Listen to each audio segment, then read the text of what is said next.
Good morning, everyone, and welcome to the Prosperity Through Multifamily Real Estate Investing Podcast. I am your host, Real Estate Cody, and with me, as always, the coffee connoisseur himself, Mr. Brian Alfaro. How you doing, my friend? Cody, I am doing awesome. We've got some awesome things in the works, some big plans for quarter 4 in 2022. So it couldn't be a better day. I know that's right. We need more time in the day, though. Can we buy more time? Is that possible? We I buy don't, buildings, but we need to buy time. I don't think that one's possible yet, but maybe one day. One day, cool. Well, hey man, I'm really excited about our guest today. We got some mutual friends here on that we've been connected for a while, and so really interested to have them share their story. So tell us who that is. Absolutely. Today we have Michael Barnhart and Suzy Sevier, and they are the founders of Adventurous Real Estate Investors. They specialize in return on impact. I'm looking forward to talking about that. It's a different ROI. Through real estate investing, they create immeasurable impacts in their family, with their friends, in their community, with the family residents they serve, in the spaces where they want to be generous everywhere and anywhere. Welcome to the show. Yeah, thank you so much, Brian and Cody. Really looking forward to being able to provide value to your listeners. Yeah, it's going to be fun.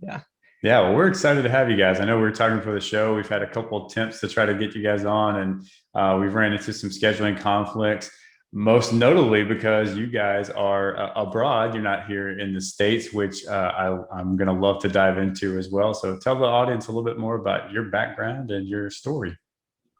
Absolutely. So Michael and I do live across the pond. We are in Cambridge, England. What brought us here is Michael is active duty Air Force, and he's getting his PhD over here at the University of Cambridge. And while we are over here, I am a program manager for a biotech company, but only for 4 more days. And then I'm going into real estate investing full time. Congrats. So thanks. Yeah, really excited.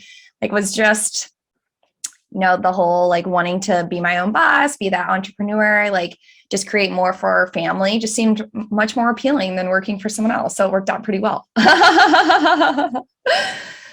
Well, that is awfully exciting. And, Michael, we always like to thank our military servicemen and women for your service. So really appreciate that. Suzy, that's phenomenal. I can't, that's got to be an exciting day counting down those hours, just to get out of that W-2. That's the dream for everybody. And Michael, PhD, I mean, oh man, God bless you, buddy.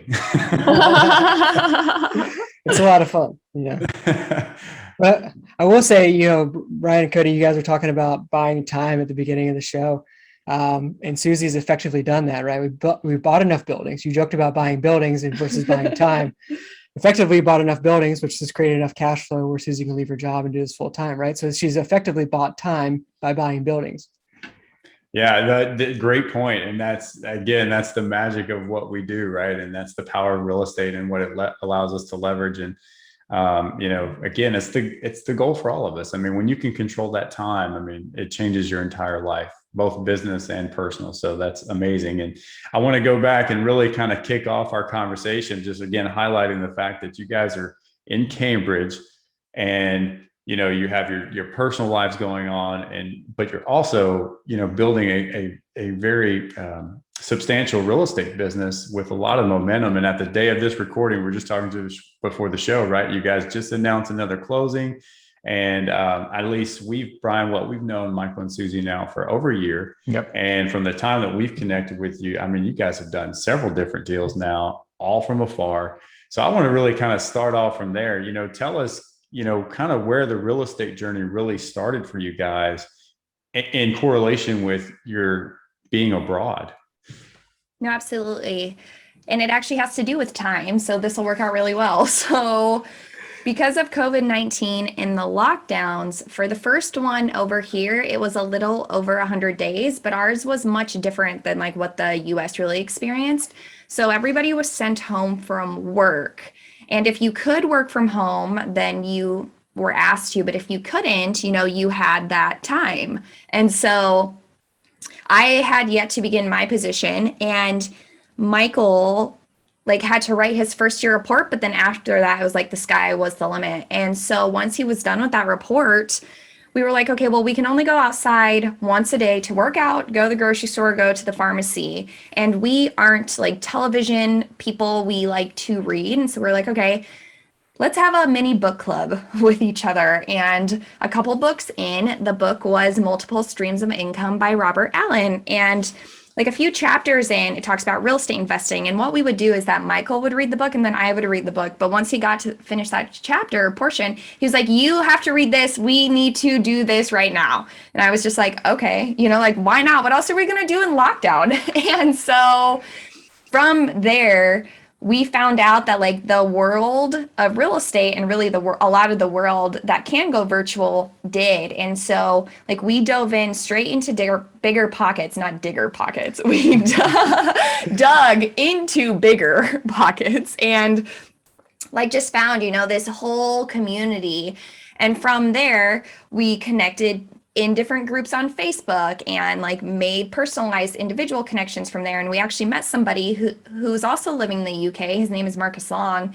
And he was like, well, I've actually ramped up my investing since I moved here. And we're like, wait a second, what? So like we knew it was possible. And so just like from that, we figured out what we were going to do. And initially we were going to actually do single family homes.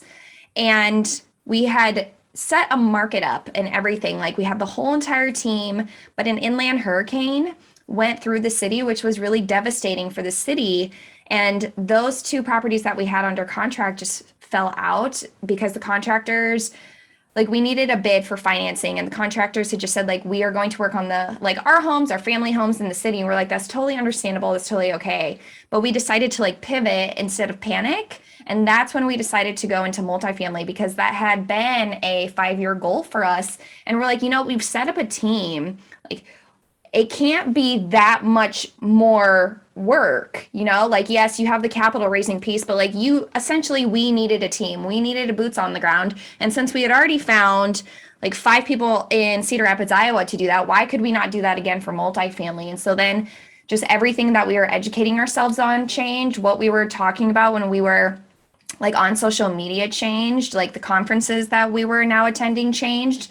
And like, we just changed, I guess, our whole entire mindset and told ourselves like, we keep seeing people in the space who like look like us, talk like us, they have similar backgrounds as we do. So there's no reason why somebody in Washington can't invest in Florida than if we want to invest from over here to the States.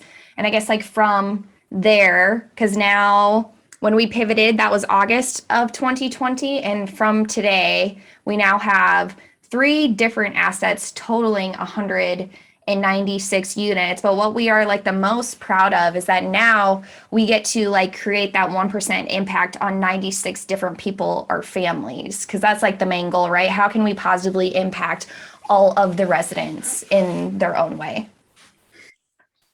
So much to unpack there, and such a great story. And Brian, how many people that have started a real estate business in 2019, or excuse me, 2020 during COVID, that are having that type of momentum? Not a whole lot of people, right? No, definitely not a whole lot.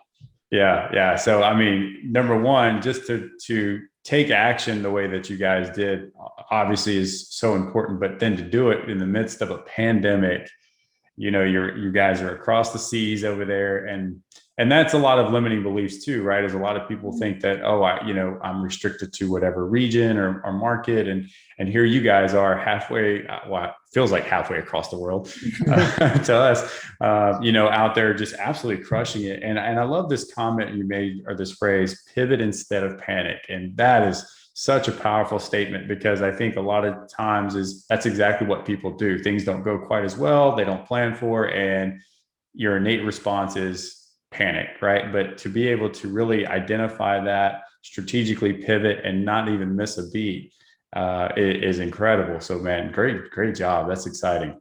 No, thank you for that. And I like a big difference too is that even over here, we had a total of 3 lockdowns. So there were quite a few. So the way we looked at it was that we saw the US like slowly opening up just in different states, right? And it was like, okay, we have to take advantage of every single day. Like if we woke up and people decided like, oh, we no longer want to have virtual meetups or conferences, would we feel satisfied with the work that we already put in? And I think that was the biggest mindset shift, is knowing or thinking that if it could have gotten taken away, would we be satisfied? Because like we know our end goal, and sometimes people don't, and that's totally okay. But because I don't want to go one day after our end goal, it was just like a no-brainer. And that's why we also heavily believe that people should like kind of know what they want at the end. Like, what are you striving for? What is your final plan? What does the end look like? Because it really helps you wake up, especially for those 3:30 a.m. podcast recordings, to be able to push further and to get out of bed. Like, I mean, especially here, right in the winter, the sun doesn't come out till 8:30 and it starts to go down at 3:30. Like you need that push when there's no sunlight. Interesting. Yeah, no, you're absolutely right. I mean, having the end in mind is so important, right? And having that big vision and really building an infrastructure for your business now where you want to be, right? And I think that's, a lot of people are slow to recognize that, and you kind of fumble along the way. But like you guys, you're ready, fire, aim, you're taking massive action, you're building an infrastructure. I mean, I'd imagine you guys have to be forced to build an infrastructure with great systems to maximize your efficiency because you are doing this so far. So I want to kind of dive into a little bit of that, as well as talking about some of the systems you guys are incorporating to allow you to work so efficiently. Yeah, absolutely. Cody. So, because we were overseas and because we're 4,000 miles away from our property, it like forced us to create the systems and processes, and perfect those, right? Because I feel like sometimes when your property is just down the street or something like that, like maybe you're not thinking about the systems and processes you need to put in place because, hey, you can just drop by and you can see what you want to see, right? Instead of having somebody do that for you, right? Which then it ends up eating more of your time and things like that. And so like, I think what the systems and processes, I'll get into those in a second, but what we're doing now is like creating those and perfecting those now from 4,000 miles away, because our end goal is to be able to do this from anywhere in the world, whether that's in Thailand or Australia or New Zealand. Apparently a lot of real estate investors love to go to New Zealand. We could talk about that later too, but if we're doing it 4,000 miles away, why can't we do it 10 or 12, 15,000 miles away? What's the difference? Just a couple time zones, right? And so we are perfecting our systems and processes now so that when we choose to start moving around more and more around the world, we have those already in place. And for example, for your listeners, like your listeners probably hear that often, right? Like people, systems and processes, you could put those in place, right? So one simple thing that we did is after we closed on an asset, we sat down, we went through all 750 plus emails, and we literally wrote down step by step, okay, this is what happened pre-LOI. This is what happened during the LOI negotiation. This was what happened once the LOI is accepted, like broke it down into like sections, wrote everything out, right? And so that is a process now that we have in place. And so when we close on the next property, we just copy and paste that. It's in Asana, which is a project management tool. We copy that whole project over to a new project, which is our new asset acquisition. And then we just literally go through the same things. And yes, everything does change from deal to deal, but the bare bones are there, right? And you just adjust it as needed. Another thing that we do is like when we're looking at property, because we're not physically there, we knew we had to come up with some kind of process or some kind of system that when our boots on the ground went to look at the asset before we submitted an LOI, we knew there was several questions we wanted answered beforehand. And so like we said, okay, you need to write down the serial numbers of these AC units. You need to find out how old they are. You need to take a picture of this roof here or that roof there, or take a picture of the concrete sidewalks and the parking lot, right? Like anything that you can take a picture of, we need a picture of, and here's the checklist, right? So we wrote out a checklist. And no, Suzy and I didn't make these things up, right? We didn't sit down and we're like, oh, here are all the things that we wish, because we had no idea, right? And so what we did was search out other operators who were crushing it, and we say, okay, they have a list somewhere. They have free material. Everybody has free material out there. They're putting out some kind of list, right? So you just go and download their list or whatever material they're giving out, and you can usually find some kind of due diligence checklist or something, right? Or property walk checklist. And so we downloaded all those and compiled all those and took all the best things that we wanted out of those and put them into our own system now, and like in our this whole process. And so now when our boots on the ground goes and walks a property, he knows exactly what he needs to take a picture of, and then he uploads it to a certain folder on Google Drive or on Asana, however we decide to put it together. And then he checks that off, right? And he just goes through a checklist. And so now all of our questions, since I do all the underwriting and I handle the majority of the acquisitions, like now I can have all my questions answered. And so those are just like two examples of systems and processes we have in place now.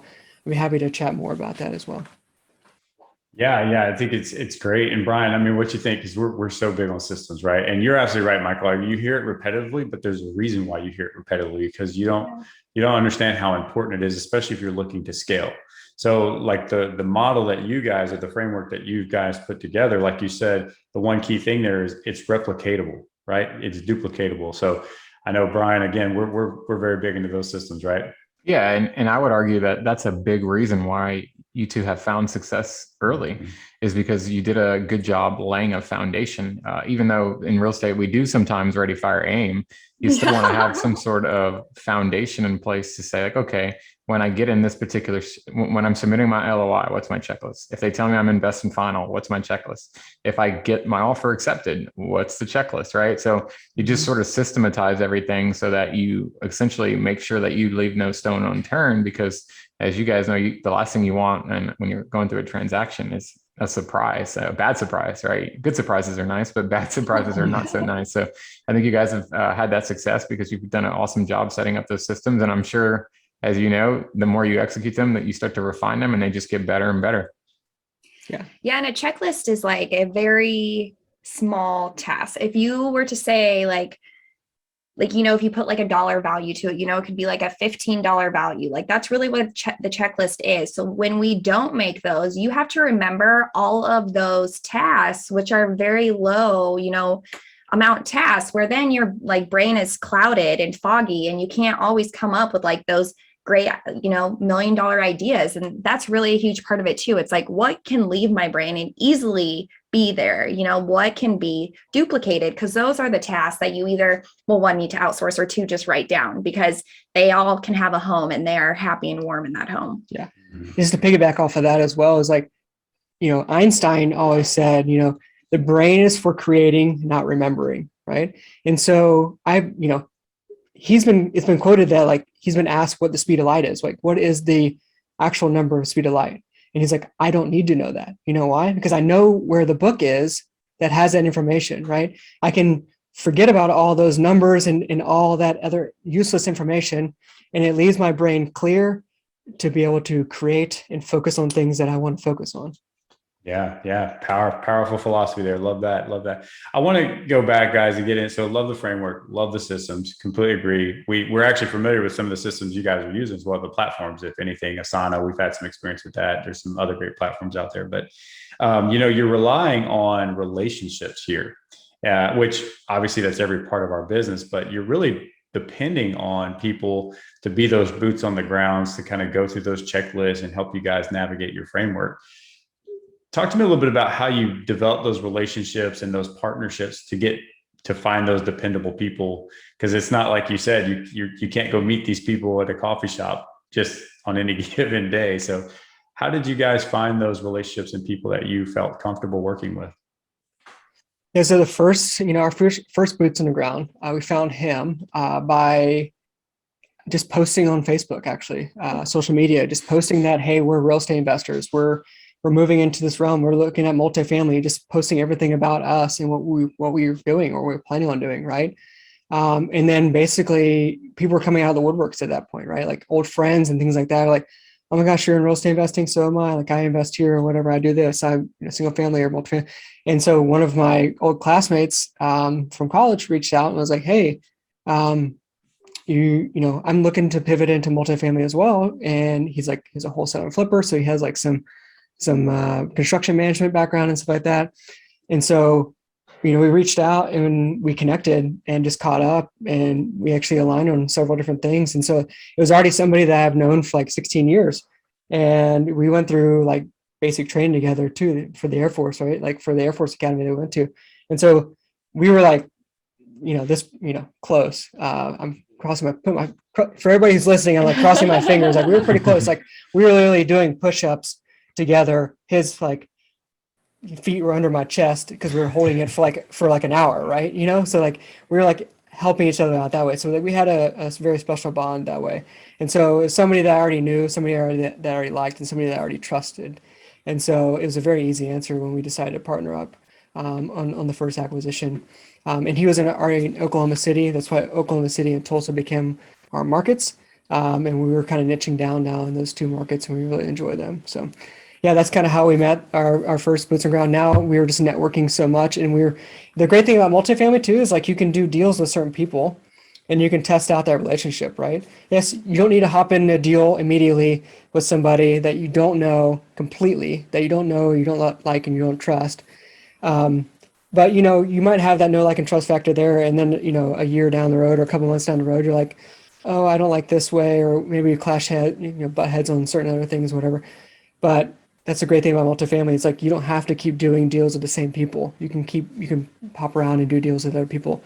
And so now we've kind of tested the waters with some other people, and now we might be pivoting to partner with some other people. So. Well, and even just because people grow differently as well, right? So like if you want to be able to grow, you have to have the people on your team who want that also and can do that with you. And there's nothing like against them or anything, because everyone is on their own path, but it's just like, okay, well, if we can't do this together, then we'll obviously have to do it with somebody else. Yeah. And that's totally okay. Yeah. Mm-hmm. Absolutely.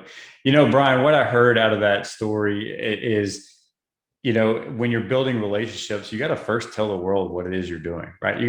They got to know who you are, and you got to tell the world. And I know, Brian, we just did that podcast episode a couple of weeks ago talking about what's the icebreaker? How do you build those relationships, right? How do you go raise capital?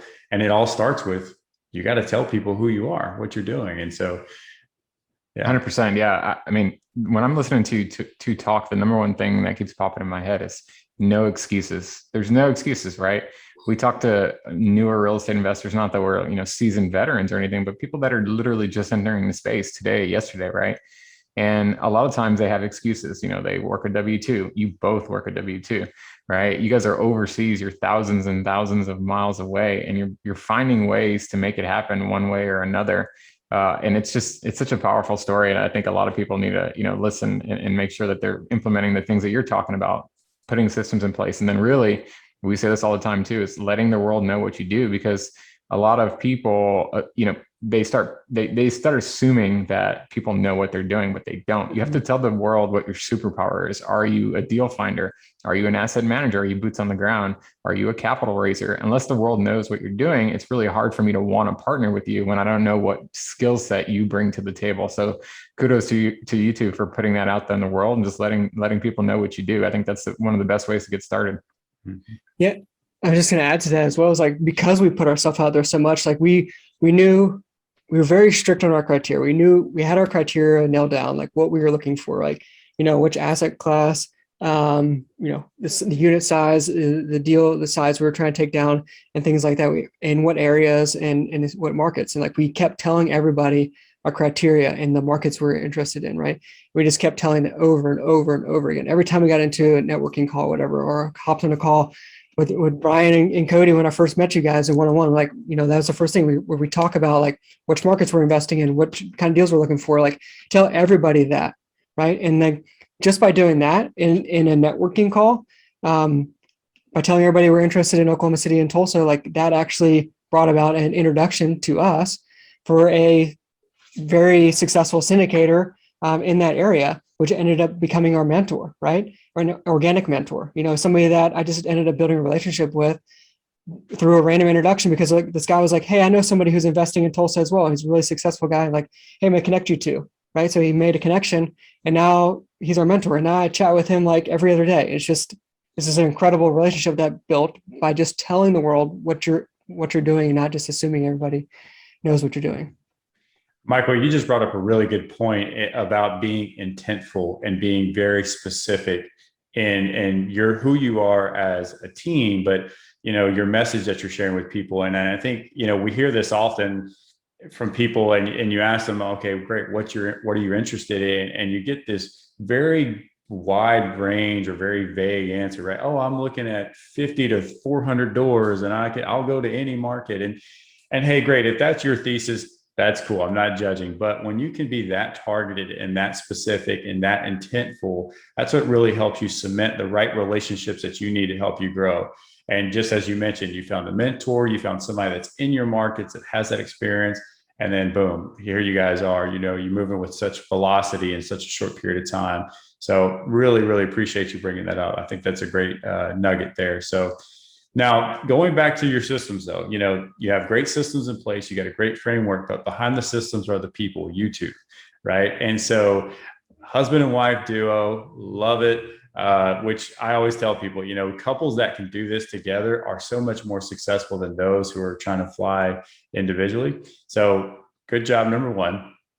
But number two, each of you guys, I'm sure, bring a different skill set to your partnership from a business perspective. I think, Michael, you mentioned acquisitions. And Suzy, I want to kind of get a little bit more into both of what is those superpowers that Brian was alluding to a second ago for each of you. Yeah, I mean, so yes, you're correct. So Michael does acquisitions and like broker relations, and I do investor relations and marketing. But for me, I think like my superpower is listening. And so that is how that all comes in with investor relations and marketing, because I'm like taking the time to have these calls and hear what people are saying. You hear a consistent theme of what people want in real estate investing, and majority of the time that's why, and they want to make a difference somewhere in their life, which once you hear that, your conversations change with like investors going forward, but your conversation also changes like when you are having conversations about your business when it has to do to marketing, so I'm not going to talk about like how I can like make you rich before you die, because nobody has ever told me that, so it's like truly listening and then taking that information and just repurposing it everywhere.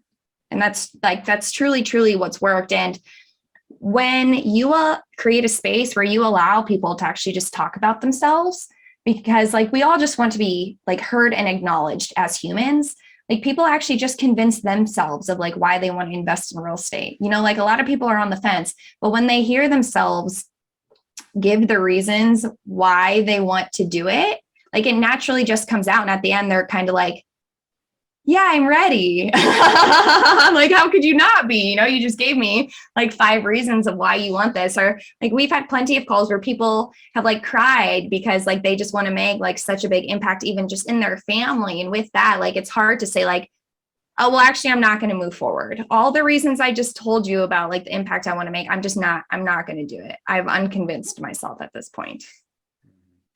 That's a really, really awesome power to have and a skill set to have, right? Believe it or not, being an active listener is a skill. And I think, especially in the investor relations, Brian, you remember we were just talking about this, right? Where a lot of people come off and it's very transactional. And that's not the perception that you want to be giving out when you're meeting and networking new investors, right? Yeah,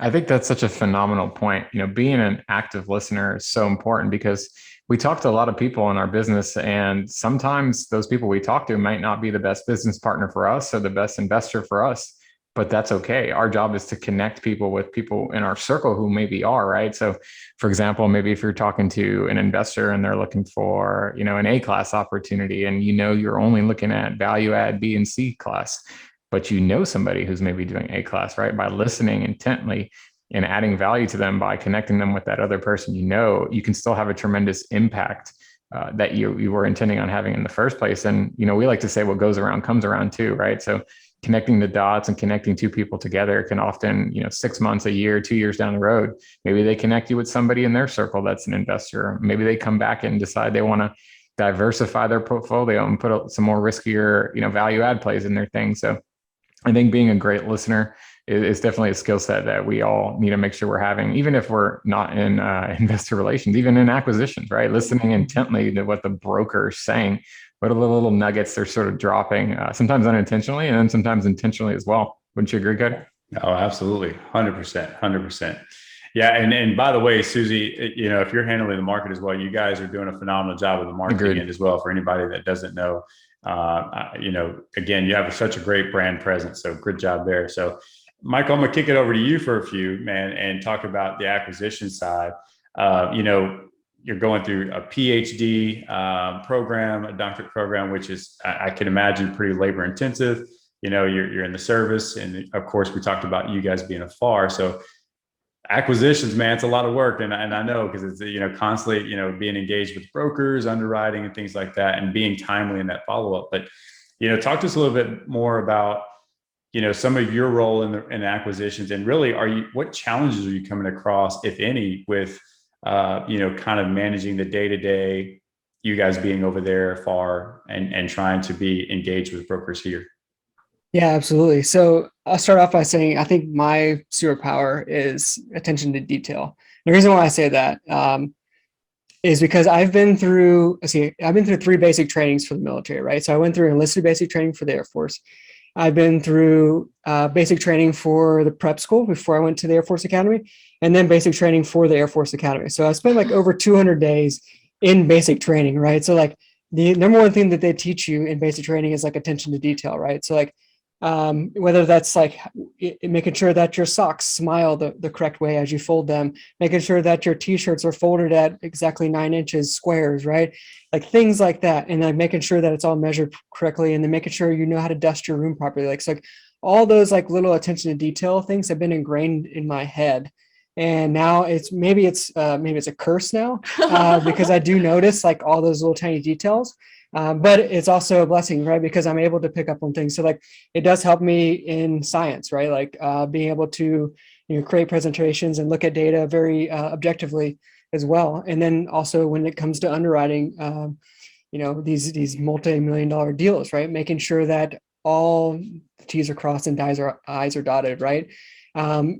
Because when you have fiduciary responsibility, right? When you're raising so much money from investors, you want to make sure you have all of that in line. And so I think that plays in my favor a lot.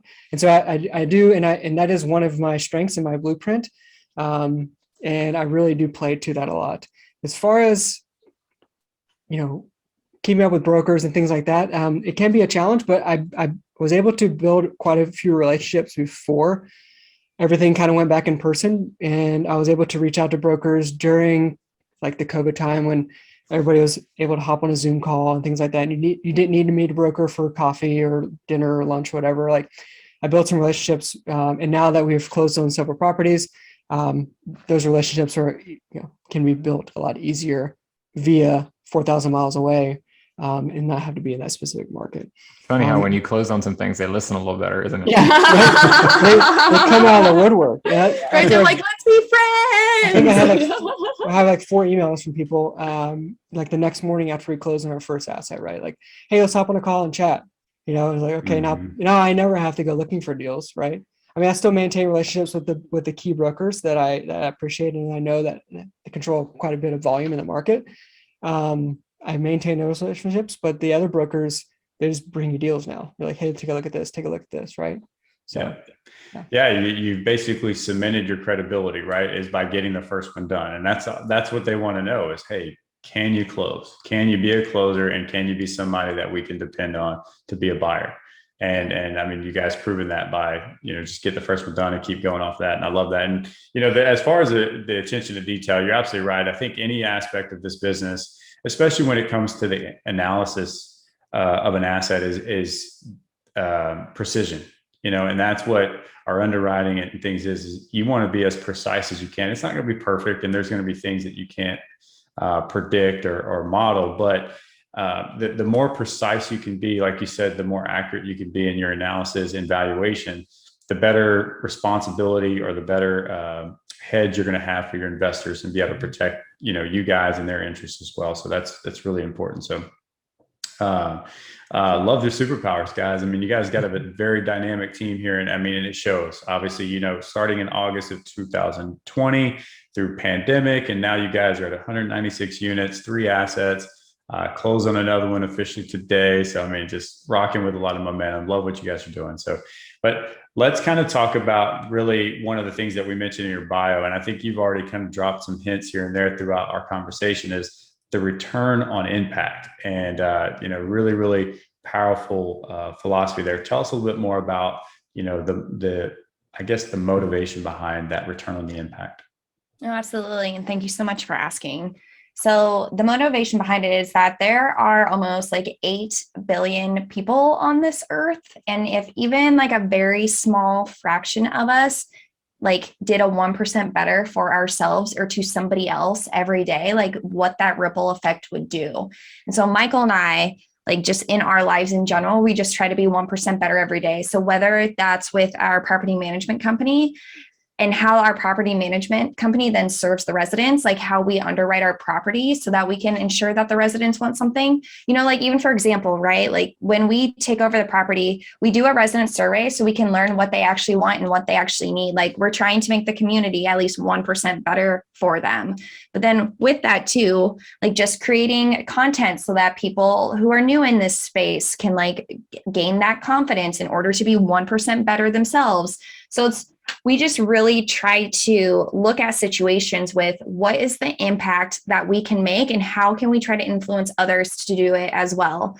So like for our first 2 acquisitions, the biggest one was putting in-unit connections for washers and dryers, and then putting in the washers and dryers as well, just because during like COVID, during our runs, like either the laundromat was closed or like 3 of them were open. And it's like, wow, what a horrible situation. If those 3 are busy when you want to go there, you're waiting like more hours. You're wasting more hours just to wait till they're open. And so we're like, what can a family actually do if they can gain that time back? Like, can they like, even if it's an extra 4 hours, that's a lot for some people, instead of having to like go outside and into a new space. So we really just try to think with every business plan, like what can we do to make the lives of the residents better, whether they know that it's happening or not. We're just trying to make sure that it can be added into that business plan, or even adding like resident events, because that's huge. We want them to feel like it's a community. Like the biggest compliment that you can get is when somebody wants to sign their lease again. And so we just want to create a space where that's actually happening. This is such a great conversation, because Brian and I talk about this all the time as well, and we're very big believers in your philosophy, right? Is you have to approach this business for more than just the monetary value, right? It can't just be about your own interests, because you have a platform and a vertical and connection with people that allows you to, as you mentioned, positively impact the lives of, whether it's the residents you serve in your communities, the people that you're networking with and partnering with, whether that be passive or active investors. You have a tremendous opportunity to use this platform and this investment vertical as a way just to make the world better. And like you said, even 1% a day, it sounds like a small number, but if you multiply that over 365 days, that's a massive, massive impact. Brian, what do you think? Absolutely. Yeah. There's something to be said about, we use the term compound interest, right? If you just make a little bit of progress every day, it can be hard, because I know there are days where I'm sure the 4 of us want to like hit our heads on the wall because maybe something didn't go our way, or, maybe you had a really long day and you're really tired and you're not really feeling like you took one step forward. But the reality is every day you wake up and you put the effort in, you are making yourself 1% better. And if you're consciously aware, you're reading books, you're talking to people, you're making sure your mindset is right, and you're just trying to impact the community in a better way, whether it's like we said, the investors we network with, or the communities, the properties that we actually manage, you're gonna find that you're gonna look back in 5 years and you're gonna be like, holy cow, who was I back then? And you're going to really be able to reflect and see the tremendous progress you've made. So there's definitely something to be said about that philosophy. I know Cody and I definitely align with it. We love it. Mm-hmm. Yeah. And listen, like we said earlier, right? Good things come back around, right? When you're out there being a good servant to others, that tends to come back around. And not to say that we go out doing this for our own selfish benefit, but it's a rewarding thing when you go out there and you do impact the people that you serve, and then you find out that it gets reciprocated in some way, and everybody wins in that scenario. So that's awesome. Thanks. Yeah, I mean, like money should be used as like a tool to do good in the world. So the more people who are out there, just ensuring that more good in the world is happening, like then hopefully one day, money can even be like talked about and not seen as like this evil. Sure. And let me tell you, it's very visible what you do in your business when you carry the same philosophy that you guys do, right? Where you're trying to make a positive impact on these communities, for example. You could tell the difference between those who are carrying the same type of philosophy versus those who are just in this strictly for the financial benefit and aspect, because the quality of the communities show, right? Whether that be in the residents, whether that be in the physical characteristics of the place. But I know, Brian, how many properties have we toured that, from successful operators that you're like, holy smokes, like this is a slumlord type of, operation. And then you go to communities that really you feel the culture within the community, you feel the impact and the positive vibe there. And I think it's so important, man. That's great. So, well, guys, so tell us a little bit more about what's on the horizon. Again, you guys are moving with a lot of momentum here. So, and if I understood correctly, if I recall from previous conversations, I think the goal is maybe to possibly kind of get back here into the States. Is that true? Yeah, absolutely. So we'll be wrapped up here in the next year and a half. Not sure where we're going next. I mean, we will end up back in Colorado at some point. And that's where kind of I'll continue teaching at the Air Force Academy, and then I'll finish out my military career there. And I'll have like 7 years left total from now. So like 6 years after we're done here. So looking forward to that. Yeah, but I'll announce it publicly here. So since Suzy's leaving her job on Tuesday, and I officially signed over everything to her. Yeah. The majority of the business is now female owned, and she is a CEO. So nice. She was already the CEO, Michael. Whether you, I just made it official, That's funny. But yeah, our goal is to close on 4 properties this year. We do have the 4th property already under contract, which is going to double our portfolio. So we're excited about that. Yeah. And yeah, I mean, we'd love to take down one more in Q4 this year, but our goal was to close on 3. Now we're going to close on 4. And yeah, next year we're probably double that. So yeah, just try to impact as many residents as we can. Yeah. That's super exciting. And listen, I don't see there's any way of you guys being stopped, especially when you guys get back here in the States. I mean, you being able to take those systems, that framework that you put in place now, and then be even in closer proximity. Oh man, the sky's going to be a limit for you guys. So yeah, super excited for you guys. Congratulations on all of the success so far, and really looking forward to continue to watching your growth and success. And I mean, listen, Brian, we picked up some really big nuggets here, man. We've systems and framework, being intentful in your branding and messaging, pivoting instead of panicking. I love that. We're going to have to make that one of the thumbnails.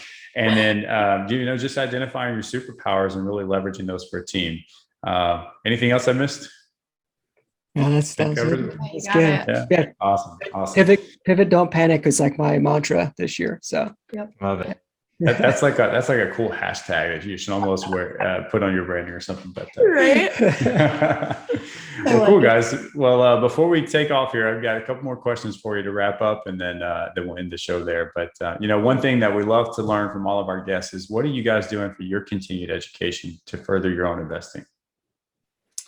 Oh gosh, that's like endless. I mean, we continue to just read as much as we can, listen to podcasts as much as we can. We've joined a Raise Master, so that's been huge in our education. I mean, I constantly try to find different groups for asset management so that we can get better in that realm.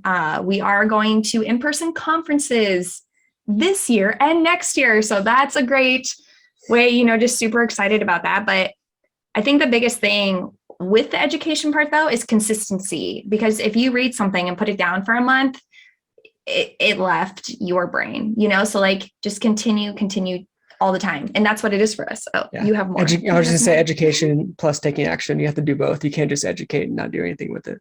Yeah, absolutely. Yeah. Now they say knowledge is power, but knowledge is only potential power.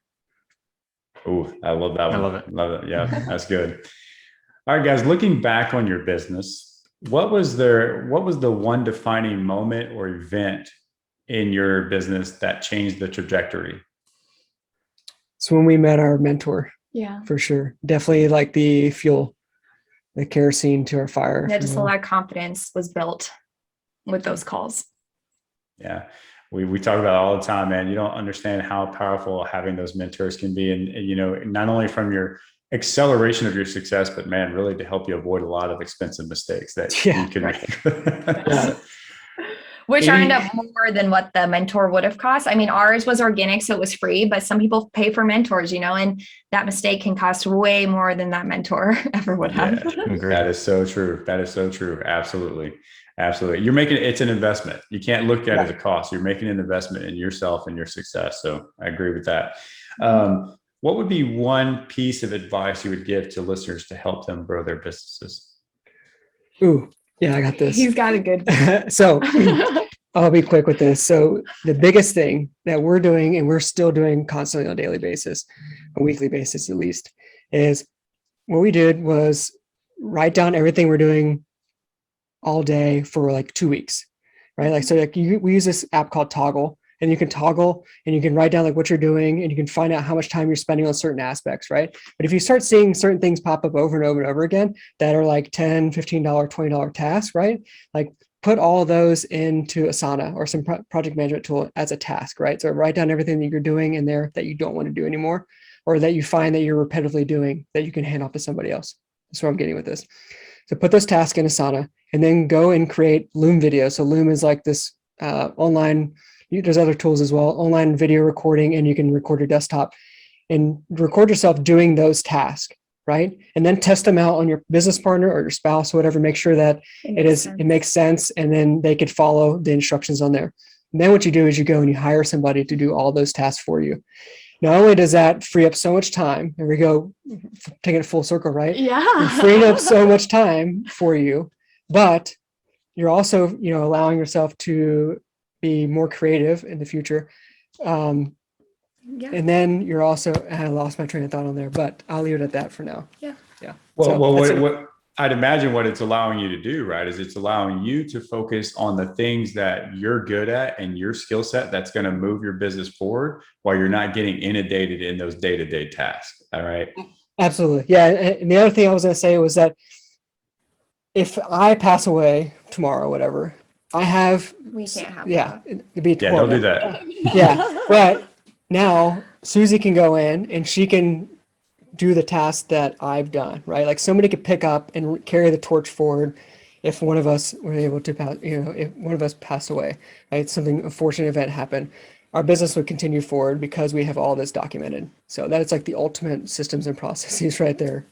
So replicatable, duplicatable systems that can be delegated. Great advice, man. I love it. Love it. Love it. Awesome, man. Well, tell the listeners how they can learn more about you guys and get connected with you. Yeah. So the easiest way is for them to go to adventurousrei.com/info. And I know that sounds really impersonal or whatever, but it's the easiest way to remember how to get there. It's a landing page on our website, but there you can find more about return on impact, and you can read more about that. You can find our podcast, The Adventures of a Real Estate Investor, which talk about how people are making impact in real estate. And you can find our YouTube channel, which we have, impact investing things on there, as well as getting started in multifamily videos as well. And then you can also connect with Suzy and I on LinkedIn, all on that one page there. Again, that's adventurousrei.com/info. And if you connect with us on LinkedIn, make sure that you say, I heard you on Cody and Brian's podcast, and we will definitely accept that connection. Awesome. We appreciate that, man. Well, guys, this has been such a great conversation. Again, congratulations to all the success. Looking forward to continue to watch you guys rise to the top here, and appreciate you tuning in with us today. Absolutely. It's such a pleasure, Cody and Brian. Yeah. Yeah. Thank you so much. So much fun. Thanks again, guys. Yeah. Thanks.